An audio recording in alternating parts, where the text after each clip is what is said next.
Fue la invasión rusa no provocada. No, no fue sin provocación. Comenzamos a escuchar ya en 1994 de Boris Yeltsin, antes de que Vladimir Putin llegara al poder, que la expansión de la OTAN y la presencia de fuerzas hostiles en las fronteras de Rusia era inaceptable y provocaría una reacción militar. Esa reacción fue señalada aún más durante la breve guerra entre Georgia y Rusia, y no debería haber habido sorpresa. La guerra comenzó en realidad como una guerra civil entre hablantes de ruso-ucraniano y hablantes de ucraniano en 2014, después del golpe de Estado en Kiev, cuando el nuevo gobierno ultranacionalista en Kiev prohibió el uso del ruso, húngaro, rumano y otros idiomas minoritarios a nivel local. Así que los hablantes de ruso, que eran predominantes en el este de Ucrania, en algunos casos, 75% en Crimea, pero a veces era un 90% en orientales, se rebelaron y Rusia Natrinti los apoyó.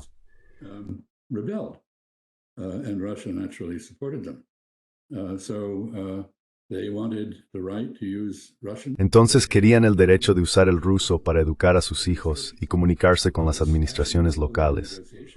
Esto resultó en una negociación, 2 acuerdos en Minsk, patrocinados por Francia y Alemania, que fueron acordados por los rusos, confirmando que la región de Donbass, Luhansk y Donetsk seguirían siendo parte de Ucrania, pero sobre una base similar a la de Quebec, en Canadá.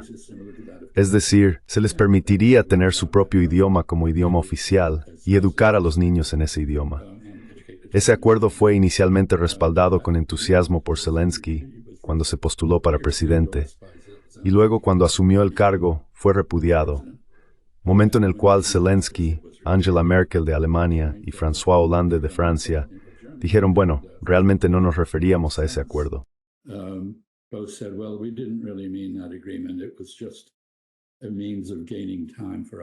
Fue solo un medio para ganar tiempo para que pudiéramos armar y entrenar a las Fuerzas Armadas ucranianas contra Rusia. Así que la provocación comenzó con ataques de ucranianos ultranacionalistas a compatriotas ucranianos que resultaron ser de habla rusa en el este. Eso escaló a una intervención rusa contra esos ucranianos ultranacionalistas. Eso continuó durante 8 años. 15,000 personas murieron por bombardeos de artillería en las áreas de habla rusa. Y finalmente, en diciembre de 2021, Vladimir Putin exigió negociaciones sobre 3 temas. Uno era detener cualquier conversación sobre la incorporación de Ucrania a la OTAN o la implicación de que fuerzas estadounidenses y otras fuerzas antirrusas se estacionarían en las fronteras de Rusia.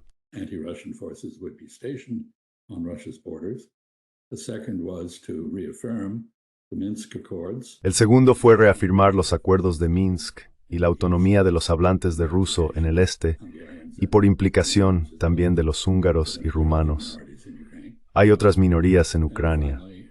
Y finalmente, por supuesto, una amplia discusión sobre la arquitectura de seguridad europea con Ucrania como una parte neutral en eso, más bien siguiendo el modelo del Tratado de Estado de Austria de 1955, que se alcanzó en el apogeo de la Guerra Fría. Este tratado garantizaba la independencia y la democracia de Austria y requería que Austria tratara a sus minorías, los italianos en el Tirol, eslovenos y húngaros, de la manera que exige la Conferencia sobre Seguridad y Cooperación en Europa.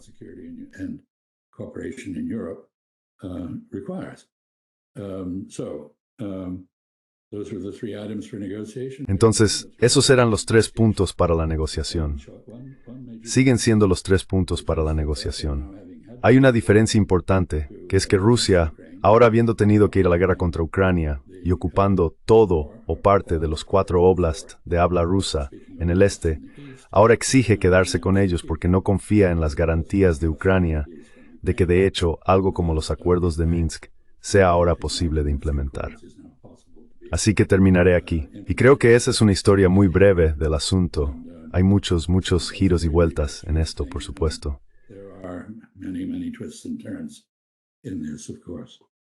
Fueron Zafatesic Siritain Stab for parte de la provocación.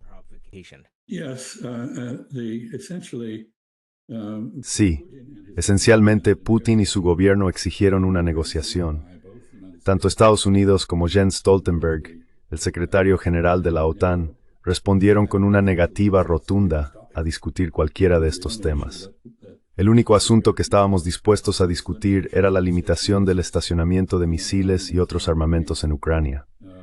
Básicamente, en la diplomacia, si no puedes obtener satisfacción para tus intereses nacionales por medios pacíficos, la alternativa es usar la fuerza, y eso fue lo que hizo Rusia. Así que la provocación fue la negativa a discutir las cosas. Y ahora eso ha sido el caso durante 3 años. Acabamos de ver en Riad el fin de ese periodo con una reunión entre estadounidenses y rusos a nivel de ministros de Relaciones Exteriores, en la que se acordaron 4 puntos.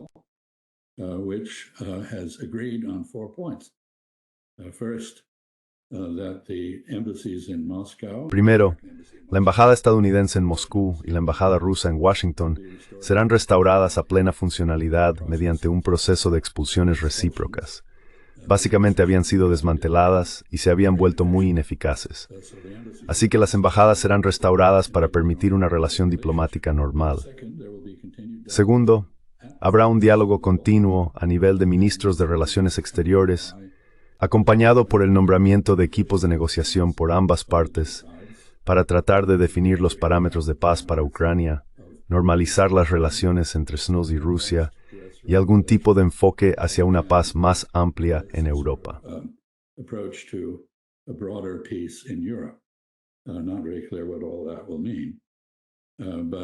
No está realmente claro qué significará todo eso, pero básicamente es positivo, aunque inicialmente excluye tanto a Ucrania como a los europeos, porque este diálogo tenía que comenzar y tiene que haber algún acuerdo básico sobre los principios que guiarán la discusión futura. Y luego el punto final es que los ucranianos y la UE serán incluidos en esta discusión una vez que se hayan acordado los parámetros. Hay una gran cantidad de discordia e ira por este desarrollo que es unilateral, es repentino, no hubo consulta previa de ninguna consecuencia con la orden entre la OTAN o Ucrania.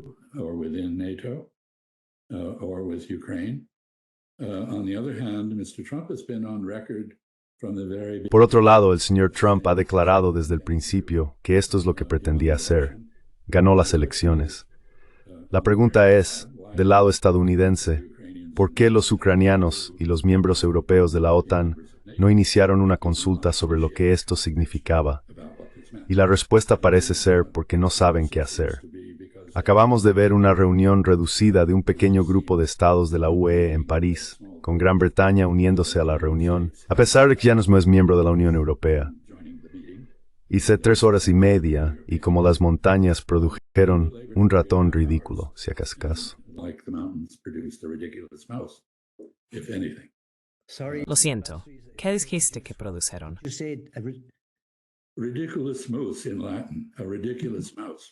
Ratón ridículo en latín, un ratón ridículo. Eso es Horacio. De todos modos, ahora tenemos el intercambio más indecoroso y creo completamente contraproducente de diatribas, insultos y acusaciones entre nuestro presidente mercurial y el señor Zelensky, quien en mi opinión fue llevado por el camino de la perdición y no le gusta donde está. Así que ahí estamos en el presente. Lo que sigue es la reunión entre los equipos negociadores y comenzaremos a ver qué sucede. Pero haré una observación final, y es que el shock dentro de la UE y la OTAN, y especialmente en el Reino Unido, es el resultado del hecho de que todos hemos estado viviendo en medio de la guerra de información más intensiva que el mundo haya visto. Hay personas que pensaban que era una buena idea, esta es la administración Biden, no discutir nada con el adversario en el campo de batalla.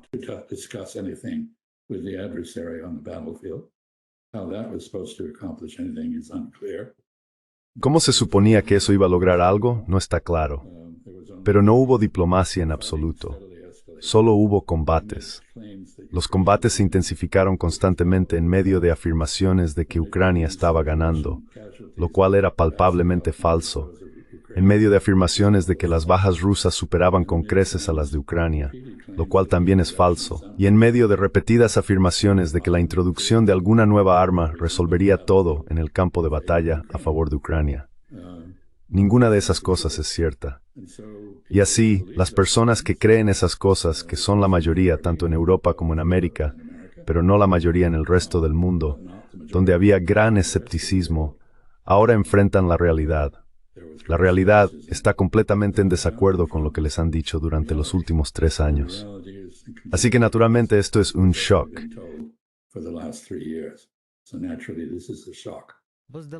¿Fue sorprendente la falta de diplomacia para alguien como usted? Fue un error asombroso. Hay un adagio militar que dice que uno nunca debe perder el contacto con el enemigo, porque si lo haces, es probable que te flanqueen o te sorprendan de alguna manera. Lo mismo ocurre en las relaciones internacionales. Nunca debes perder el contacto con un adversario. El modelo aquí es en realidad chino. La gente no lo recuerda, pero en 1962, cuando estalló la guerra fronteriza sino-india, China mantuvo su embajada en Delhi abierta y no la retiró, lo cual es la costumbre europea. De manera similar, en 1979, cuando hubo combates a lo largo de la frontera sino-vietnamita, la embajada china en Hanoi no cerró. ¿Por qué? Porque es precisamente durante una guerra cuando más necesitas el contacto diplomático.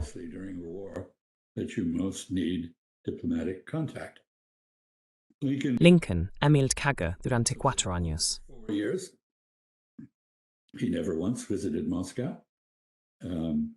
Nunca visitó Moscú ni una sola vez.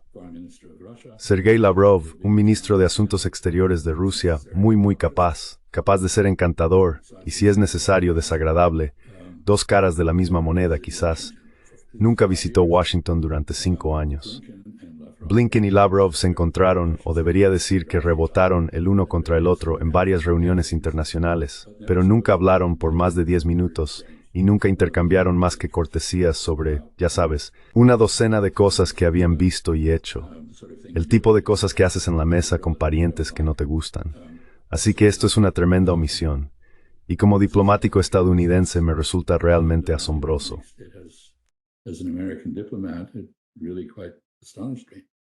¿No ve Occidente el más diplomacia? Creo que vivimos en una era en la que se han unido 3 cosas. Una es el hábito de las democracias de demonizar a sus enemigos en una guerra. Eso ha sucedido con fuerza. Ahora se considera al señor Putin como la encarnación del mal.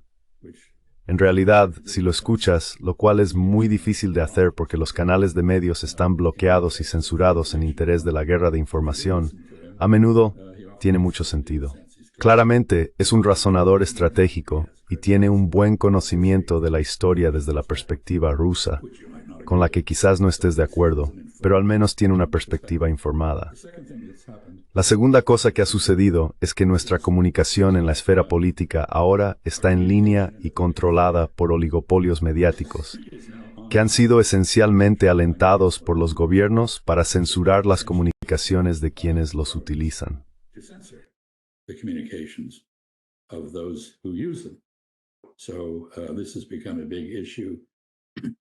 Así que esto se ha convertido en un gran problema en todas partes.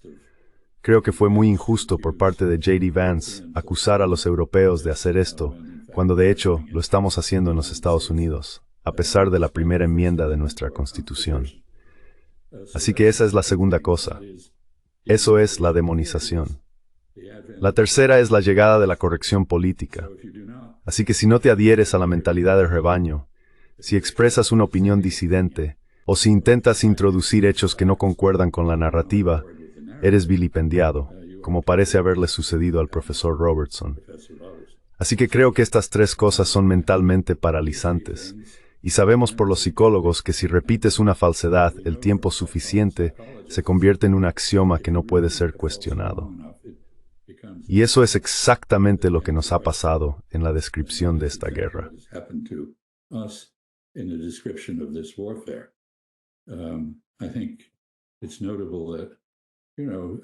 Creo que es notable que, ya sabes, los canales de comunicación rusos, por supuesto, los rusos se involucran en propaganda.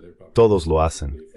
No diría que su propaganda sea particularmente efectiva, pero una buena propaganda tiene que tener una relación fija con la verdad.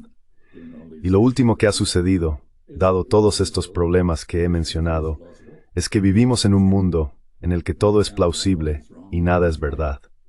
Y ya no podemos distinguir qué está mal y qué está bien. Hemos caído víctimas de las redes sociales, que son como placas de Petri para teorías de conspiración. Te conectan. Si crees que hay trolls bajo el puente, a punto de salir y atraparte, y estás en Facebook u otra red social, te pondrán en contacto con otras personas que comparten tu creencia. They will put you in touch with other people who share your belief. And pretty soon you will have a conversation with no one. Y muy pronto tendrás una conversación con nadie que no esté de acuerdo contigo en ese tema. Aunque los trolls no tienen ninguna evidencia empírica, todos creerán en ellos. Y eso es lo que ha sucedido en este contexto, y ha sucedido en otros. Puedes mirar el encubrimiento del genocidio en Palestina, por ejemplo. Puedes mirar la demonización de Irán. Puedes mirar, en el caso de Estados Unidos, la demonización de China. Muchas falsedades ahora se consideran axiomáticas. Así que tenemos un grave problema, Eddie, cuando intentamos introducir hechos en lugar de lo que la primera administración de Trump llamó hechos alternativos, que no son hechos en absoluto, sino declaraciones que se hacen pasar por hechos. Not facts at all, but statements masquerading as facts. Qual è il papel dell'empatia fra le simpatie e la diplomazia? Empathy is the basis for diplomacy. The purpose of diplomacy. La empatía es la base de la diplomacia. El propósito de la diplomacia es persuadir a otra parte para que acepte tu visión de los intereses de esa parte y lo que beneficiaría a esa parte. En otras palabras, persuadir a la otra parte para que haga lo que quieres que haga, porque esa parte ha sido convencida de que es en su propio interés hacerlo. De eso se trata la diplomacia. Para persuadir a alguien de que vea las cosas a tu manera, tienes que entender cómo ven las cosas y por qué las ven de esa manera. Y eso es empatía. Es muy diferente de la simpatía, porque la simpatía implica acuerdo. La empatía no implica acuerdo, no implica nada más que comprensión. La falta de distinción entre estas cosas es muy evidente en las acusaciones de corrección política contra los disidentes. Political correctness against dissidents. You explain something because you understand it. And it Explicas algo porque lo entiendes y por lo tanto es una acusación de que simpatizas con ello. Así que si miras a Ucrania, podrías decir, bueno, por supuesto, la invasión rusa de Ucrania fue completamente ilegal según el derecho internacional. Nunca debería haber ocurrido. Y curiosamente, aparentemente, inicialmente, el señor Zelensky y el establecimiento ucraniano entendieron eso. Y así, en Estambul en marzo de 2022, apenas un mes después de que ocurriera la invasión, Rusia, con la mediación de Turquía y el entonces primer ministro israelí Naftali Bennett, alcanzó un acuerdo y un borrador de tratado, que firmaron. Inicialmente, por supuesto, tenía un referéndum. Iba a ser ratificado en una reunión entre Zelensky y Putin. ratified in a meeting between Zelensky and Putin. And our good friend Boris Johnson then Y nuestro buen amigo Boris Johnson de repente voló a Kiev y aparentemente entregó un mensaje a los ucranianos diciendo, bueno, ustedes pueden estar listos para la paz, pero nosotros no. Esto ilustra que el propósito de la guerra, en la medida en que tuvo algún propósito, no era hacer nada por Ucrania, que ha sufrido terriblemente en esta guerra, sino en palabras de Lloyd Austin, el entonces secretario de Defensa, debilitar y aislar a Rusia. Así que fue un movimiento estratégico, y estábamos preparados para luchar hasta el último ucraniano para lograrlo. Y ahora estamos bastante cerca del último ucraniano, por lo que las Wunderwaffen, maravillosas armas de algún tipo nuevo importante, no van a producir un revés para los rusos. are not going to produce a setback to the Russians. The problem Ukraine has is it's lost. El problema que tiene Ucrania es que ha perdido demasiados hombres y mujeres, y simplemente no puede continuar una ofensiva.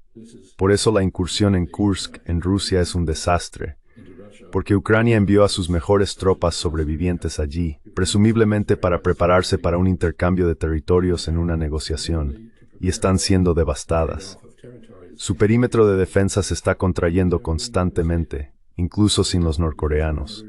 Por cierto, no lo sabemos. Se supone que los norcoreanos están luchando allí hasta que no lo están. Luego regresan.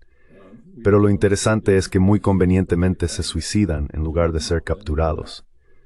Entonces, ¿quién ha visto a un norcoreano entrevistado, un prisionero de guerra de Corea del Norte? North Korean interviewed prisoner of war from North Korea. There may be North Koreans fighting there. Sabes, puede que haya norcoreanos luchando allí. Kim Jong-un, el dictador de la República Popular Democrática de Corea, ha querido que sus tropas sean probadas en combate y se endurezcan en batalla. Y está consiguiendo eso. Sí, de hecho, sus tropas están allí, pero realmente no podemos saberlo. Esto vuelve a que nada es absolutamente cierto y todo es plausible. Realmente no lo sabemos. No tenemos ninguna evidencia de que los norcoreanos realmente estén allí. Así que creo que esto es solo una ilustración de la forma en que nos han privado de información realista sobre lo que está sucediendo en el campo de batalla. Y la observación final, por supuesto, es que lo que pierdes en el campo de batalla no puedes recuperarlo en la mesa de negociaciones.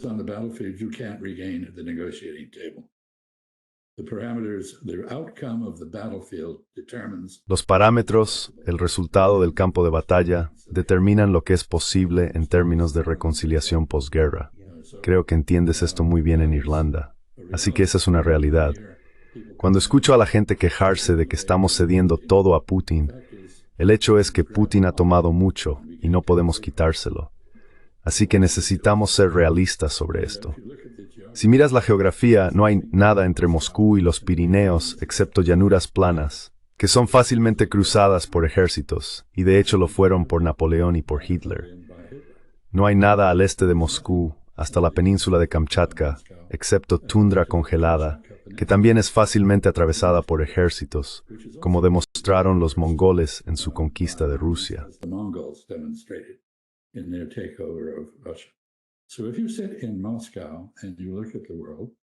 Entonces, si te sientas en Moscú y miras al mundo, eres muy sensible a la idea de que podrías ser invadido desde el este o el oeste y que no deberías permitirlo.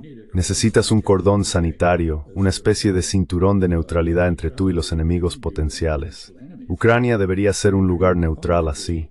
Debería ser tanto un amortiguador como un puente entre Rusia y el resto de Europa. Y eso es exactamente lo que probablemente terminará siendo si las cosas salen bien. Pero mientras tanto, no lo sabemos. Quizás 1 millón de ucranianos han muerto. Ucrania comenzó su independencia con 52 millones de habitantes. Para cuando comenzó la invasión, lo siento, no la guerra sino la invasión, porque la guerra comenzó en 2014. La invasión no ocurrió hasta 2022. Ese número se refiere a 30 millones, porque el topógeno de Strenjuvar, and it is more to Europe. Ukraine's birth rate is the lowest in Europe, and many Ukrainians emigrated. Y muchos ucranianos emigraron. Ucrania estuvo en condiciones terribles durante gran parte de ese periodo. Entonces, de 32 millones, ahora ha bajado a unos 20 millones. Porque 2,5 millones, 3 millones de personas han solicitado asilo político en Rusia. Y el resto ha solicitado asilo político en Europa, con 1,5 millones de ellos en Polonia y casi 1 millón de ellos en Alemania, y así sucesivamente. Ninguno en los Estados Unidos de importancia, lo cual, ya sabes, contradice nuestra historia como refugio para personas que lo necesitan. Algo en lo que la administración Trump, lamento decir, está insistiendo, y peor aún, con deportaciones masivas. Por supuesto, a todos nos desagrada tener demasiados extranjeros en nuestra presencia, supongo. ¿Cómo es que Israel tiene tanto poder de cabildeo sobre el gobierno mismo?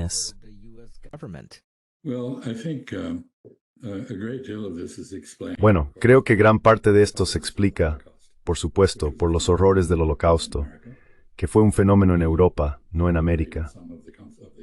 Liberamos algunos de los campos de exterminio, aunque el trabajo principal lo hizo la Unión Soviética, lo cual nuevamente es algo que no nos gusta reconocer. La gente se siente culpable o está sujeta a que la hagan sentir culpable porque permitieron el genocidio. Y el genocidio, por cierto, no fue solo de judíos. Fue de romaníes, egipcios, liberales y comunistas. Fue un vasto programa de masacre deliberada de personas cuyo único crimen era ser quienes eran y creer en lo que creían. Y ahora estamos viendo esto de nuevo. Y en los Estados Unidos, déjame contarte una historia.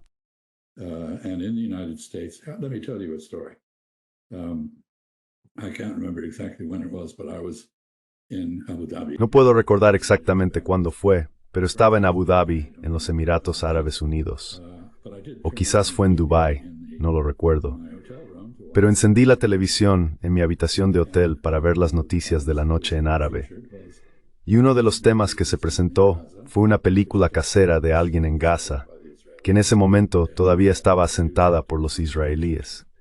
Aún no la habían reducido a un campo de concentración, como hicieron más tarde. Y vi a 2 oficiales de inteligencia de la policía israelí de civil sacar a un chico de unos 17 años de su casa, golpearlo brutalmente, patearlo en la cabeza y finalmente dispararle en la cabeza y alejarse riendo. Y pensé para mí mismo, cuando esto llegue a la prensa en casa, se va a desatar el infierno. Pero por supuesto, nunca apareció. All hell is going to break out. But of course, it never appeared. And we are self-censoring. Y nos estamos autocensurando.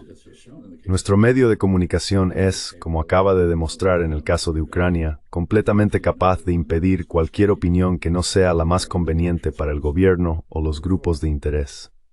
Así que ahora tenemos una sociedad en los Estados Unidos en la que afirmamos ser una democracia, pero en muchos aspectos somos una plutocracia. Y gran parte de esa plutocracia es judía y está asociada con Israel, y es simpática hacia él en el sentido que mencioné antes. Y ahora tenemos el extraño fenómeno de personas que crecieron bajo el apartheid en Sudáfrica en posiciones de autoridad, imponiéndonos políticas racistas. Y por supuesto, Israel y Sudáfrica durante la era del apartheid eran grandes amigos y trabajaron juntos para construir las armas nucleares que ambos tienen y probarlas. Nuclear weapons that both have and test them. So, I mean, I dealt with South Africa. Entonces, quiero decir, traté con Sudáfrica, que estaba bajo el apartheid, lo cual fue fascinante pero difícilmente un deleite. De todos modos, ahora tenemos a estas personas. Incluso hemos llegado en los Estados Unidos al punto de que el señor Trump acaba de declarar que los afrikáneres, los sudafricanos blancos, ahora están en peligro de persecución y por lo tanto deberían ser admitidos con prioridad como refugiados, mientras que nadie más debería ser admitido como refugiado. Y por supuesto, el 7% de los sudafricanos son blancos. Poseen el 70% de la tierra. Ese es el resultado del apartheid. Y así, el gobierno ha aprobado una ley que establece un procedimiento para expropiar tierras no utilizadas y redistribuirlas a los agricultores africanos negros. Pero el hecho es que aún no se ha llevado a cabo tal expropiación.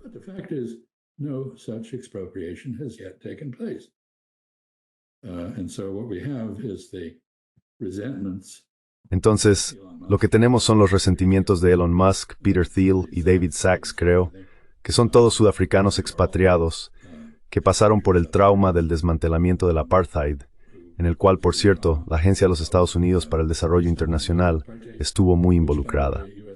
Creo que eso explica gran parte de la enemistad del señor Musk hacia USAID. Así que, bueno, ya sabes, en ese caso, quizás obtuvimos a los inmigrantes equivocados. Pero tenemos una plutocracia que manipula nuestras elecciones. Haré un último punto aquí. Creo que en cierto sentido todo esto en los Estados Unidos puede corregirse por sí mismo. Solo el 60% de los estadounidenses votaron en las últimas elecciones. 13 millones de votantes anteriores no se presentaron en las urnas. El señor Trump obtuvo el 49.8% de los que votaron, no una mayoría, pero una pluralidad muy fuerte. Not a majority, a very strong plurality. Kamala Harris, his principal opponent, fell short of... Kamala Harris, su principal oponente, no alcanzó el objetivo. Creo que obtuvo alrededor del 47%. Y el resto fueron votos de protesta para candidatos de terceros partidos de un tipo u otro. Así que cuando él dice que tiene un mandato de algo por debajo del 30% de los adultos estadounidenses. Y lo que está haciendo es destruir los servicios gubernamentales, creando caos, interrumpiendo todo hasta el punto en que Joseph Stiglitz, un economista ganador del Premio Nobel de renombre mundial, dice que Estados Unidos ya no es invertible, que no aconsejaría a ningún extranjero invertir en Estados Unidos y que los estadounidenses deberían retener sus inversiones hasta que las cosas se calmen, el polvo se asiente. Así que estamos en un estado precario, y eso creo explica gran parte del comportamiento errático que se observa. ¿Está ocurriendo un genocidio en Palestina? I think we need to pay tribute to TikTok. Creo que debemos rendir homenaje a TikTok, que para los jóvenes ha sido un mecanismo para mostrar la realidad tal como la perciben directamente, sin filtros. Y es precisamente por eso que el lobby israelí ha establecido como objetivo en Estados Unidos prohibir TikTok. No tiene nada que ver con el espionaje chino, y todo que ver con el hecho de que ha logrado cambiar la opinión estadounidense entre los jóvenes, al menos incluyendo a los jóvenes judíos, hacia una mayoría que no quiere tener nada que ver con el comportamiento de Israel, ni estar asociado con él, y reconoce que somos completamente cómplices de todo lo que ha hecho Israel. No podría llevar a cabo la guerra ni un minuto si no estuviéramos suministrando el financiamiento y armamento. Punto final. En cuanto a si hay genocidio o no, creemos que había 2.3 millones de palestinos en Gaza al inicio de esta guerra de aniquilación.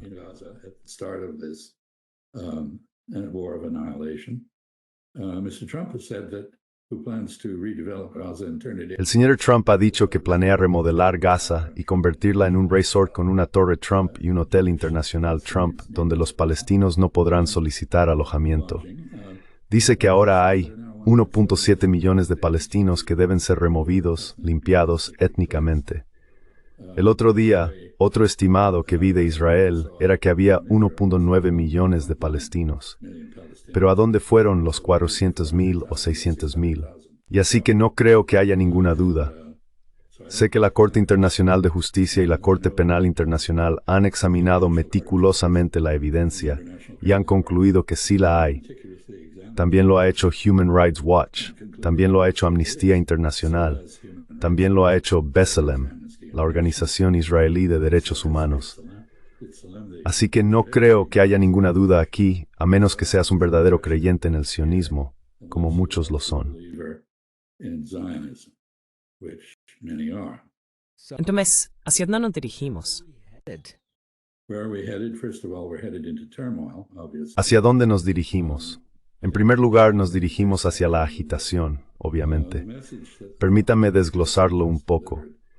El mensaje que la administración Trump acaba de entregar en la Conferencia de Seguridad de Múnich, el mensaje principal fue que nos estamos reorientando hacia el Pacífico y alejándonos del Atlántico. Por lo tanto, ustedes, europeos, que durante 80 años han dependido de nosotros para mantener el orden en Europa, van a tener que encontrar sus propios medios para mantener el orden. Ese fue el mensaje.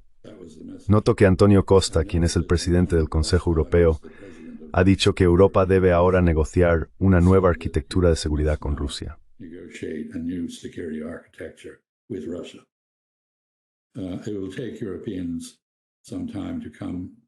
Tomará algún tiempo para que los europeos lleguen a un acuerdo con él, debido al impacto del que hemos estado hablando. El hecho de que habían malinterpretado la realidad como resultado de la guerra de información, pero llegarán a esa conclusión. Y dado que Irlanda es parte de la UE, puede que seas una de las voces racionales que fomente el realismo donde ha habido ilusión. Dicho esto, 27 países no son mejores que 27 personas para alcanzar un consenso. Y aparentemente no puede tomar decisiones. Acabamos de ver esto, como mencioné antes, en la reunión en París, que fue truncada.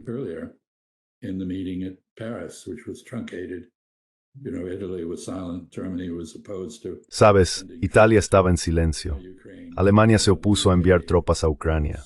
El Reino Unido dijo que enviaría tropas, pero luego lo matizó, diciendo que solo si los estadounidenses también iban, lo cual hemos dicho que no haremos.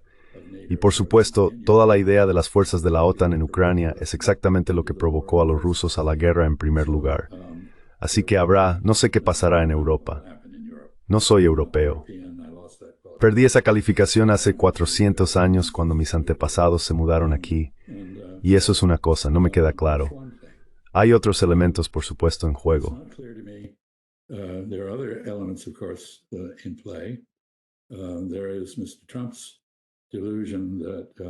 Existe la ilusión del señor Trump de que los extranjeros, no los estadounidenses, pagan aranceles. Sus ataques son contra nosotros, no contra los países de los que importamos. Dependemos mucho de las importaciones. Hemos estado abusando de la fortaleza del dólar estadounidense con sanciones promiscuas a prácticamente todos, con el resultado de que el papel del dólar como método universal de liquidación comercial ahora está en peligro. Hemos creado una reunión, inicialmente los BRICS, ahora un BRICS ampliado, que comenzó esencialmente como un movimiento de protesta contra la hegemonía estadounidense, pero que ahora se está desarrollando en un organismo que establece reglas y ha creado instituciones como el nuevo Banco de Desarrollo para remediar la parálisis, ineficiencia y falta de reforma en el Banco Mundial, por ejemplo.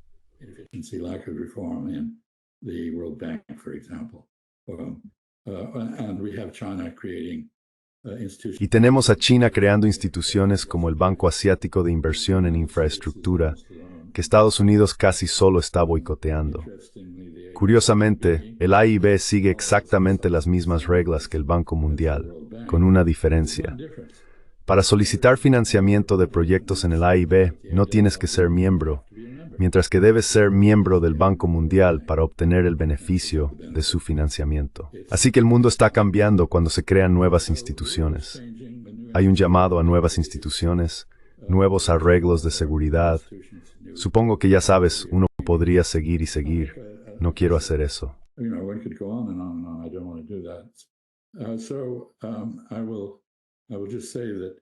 Así que solo diré que no creo que la caracterización que la administración Biden ha presentado sobre los asuntos mundiales, a saber que están organizados en torno a dos grandes luchas, una entre la democracia y la autocracia, y la otra entre rivalidades de grandes potencias, sea correcta. Y en cuanto al último punto, la rivalidad de grandes potencias, uno de los fenómenos más interesantes que estamos observando es el resurgimiento de potencias de rango medio como fuerzas por derecho propio. No es casualidad que Arabia Saudita, que aspira a tal papel a nivel global, fuera el sitio de la reunión ruso-estadounidense hace unos días. Y podemos ver, ya sabes, a Turquía como otro ejemplo, y a Brasil.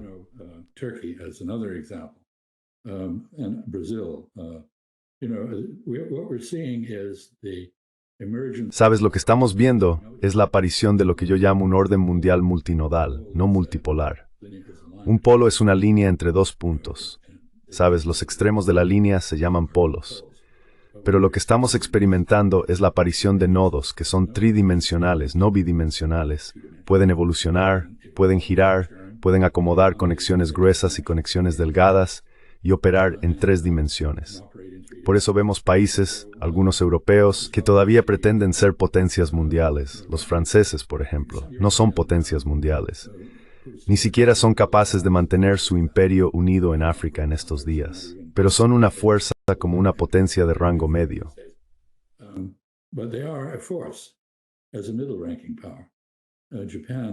Japón es similar, resurgiendo su características de la ocupación estadounidense. Camps no solo un autónomo con paz.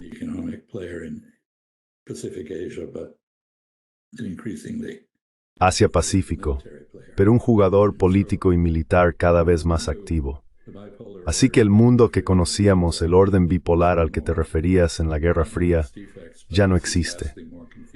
Y eso tenía sus defectos, pero esto es mucho más confuso y requiere una agilidad en la diplomacia que no teníamos durante la Guerra Fría. La diplomacia en la Guerra Fría no se parecía a nada tanto como a la guerra de trincheras. De vez en cuando hacíamos un poco de reconocimiento sobre la línea. No había expectativa de expandirnos en territorio enemigo y luchábamos en tierras de nadie.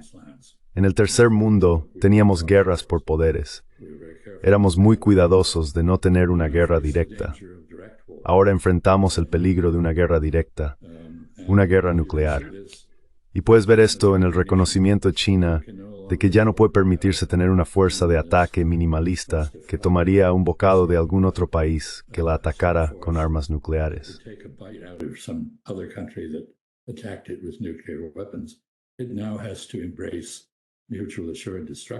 Ahora tiene que adoptar la destrucción mutua asegurada, muy apropiadamente deletreada MAD, y así en unos años tendremos 1.500 misiles balísticos intercontinentales chinos con armas nucleares apuntando a Estados Unidos, lo cual es suficiente para destruirnos totalmente, y algo más. Así que este es otro mundo con el que estamos familiarizados. podría parecerse a Europa en el siglo XIX en cierto sentido. Y esta es mi esperanza, que, al igual que sucedió en el Congreso de Viena y el Concierto de Europa, que gestionaron un equilibrio de poder entre múltiples partes, mantuvieron la paz más o menos, con algunos contratiempos como la Guerra Franco-Prusiana y la Guerra de Crimea, pero mantuvieron la paz más o menos durante un siglo hasta 1914. Espero que podamos aprender de esto. Podemos tener un orden inclusivo.